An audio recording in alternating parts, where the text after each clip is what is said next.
Monsieur Monnier. Merci Madame le maire.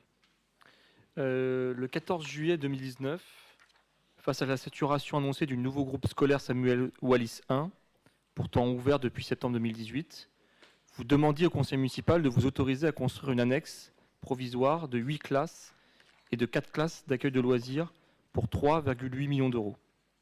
Puis, il y a un an, vous nous demandiez de rajouter 2 millions d'euros supplémentaires pour faire face au dérapage du coût des travaux. Au préalable, je tiens à rappeler notre opposition à votre projet de construction de 600 logements Jardin d'Abraxas, à la place de l'ancienne école du Clos des Aulnes. C'est ce projet qui est la source de la saturation de l'école Samuel Wallis que nous connaissons. Nous avons échangé avec les parents d'élèves du groupe Samuel Wallis 1. Tout d'abord, nous ne pouvons que regretter que la concertation n'ait pas eu lieu. Les parents d'élèves et les enseignants n'ont absolument pas été associés au projet de construction et au projet d'aménagement de Samuel Wallis 2. Les parents d'élèves ont été obligés de réaliser une pétition réunissant 200 signatures pour exprimer leurs attentes. Ce n'est pas normal. Les parents d'élèves sont inquiets et attendent des réponses à plusieurs questions sur le dimensionnement du groupe Samuel Wallis 2 et à son aménagement. Comme vous ne leur répondez pas, nous posons la question ici. Où et comment les enfants de Wallis 2 réaliseront-ils leur activité sportive? Faute de gymnase prévu dans Wallis 2, des créneaux suffisants sont-ils prévus dans le nouveau gymnase de Maille-Horizon Nord qui doit ouvrir en septembre?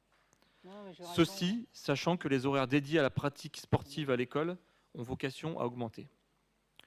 2. Aucune salle de restauration scolaire n'est prévue pour Wallis 2. Le réfectoire de Wallis 1 sera-t-il suffisant? Il a été conçu pour accueillir 150 enfants, alors que 450 demi-pensionnaires sont prévus pour déjeuner sur les 2 écoles. 3 services de restauration sont-ils envisagés?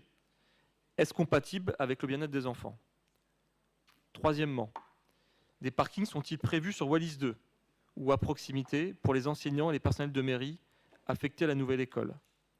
Quatrième point, le groupe scolaire Wallis 2 sera-t-il classé REP, comme l'est actuellement le Wallis 1?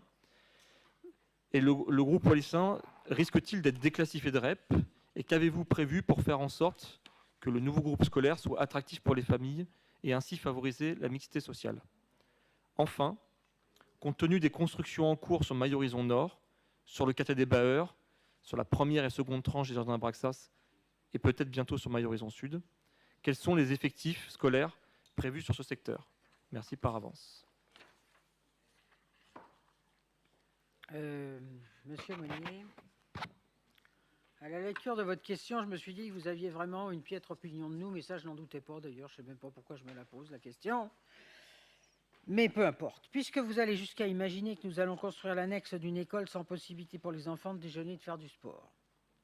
Je vais donc vous rassurer sur les 2 points en vous précisant que le restaurant du groupe scolaire est suffisamment dimensionné pour l'ensemble des enfants, et ce sur 2 services. Même réponse pour les activités sportives d'ailleurs. Concernant le stationnement, il n'y aura pas de parking réservé, mais bien du stationnement public sur voirie. Vous posez également une question sur le statut REP, mais comme vous le devez le savoir, ce sujet est du ressort de l'Éducation nationale. Vous indiquez que les parents d'élèves et les enseignants n'ont pas été associés au projet. Rien n'est plus faux. Le 10 décembre 2020, dans cette salle, nous avons pu définir le projet avec les parents d'élèves et les enseignants. Vous n'y étiez pas, mais ce n'est pas gênant. Une nouvelle réunion doit être organisée dans quelques mois pour leur donner des précisions sur le chantier qui devrait démarrer cette année. Autre élément tout à fait faux qui résulte sans doute d'une mauvaise compréhension du dossier, il n'y a pas eu de dérapage face au coût des travaux, simplement le programme a changé. Il n'était plus question de construire une école provisoire, mais bien une école définitive, ce qui coûte évidemment plus cher. Surtout, le projet est plus ambitieux que le précédent, puisque l'école permet d'atteindre un objectif de consommation énergétique 20% en dessous des exigences réglementaires, un traitement acoustique renforcé, un travail sur la qualité de l'air et l'émissivité des matériaux de construction, un travail de végétalisation. Voilà.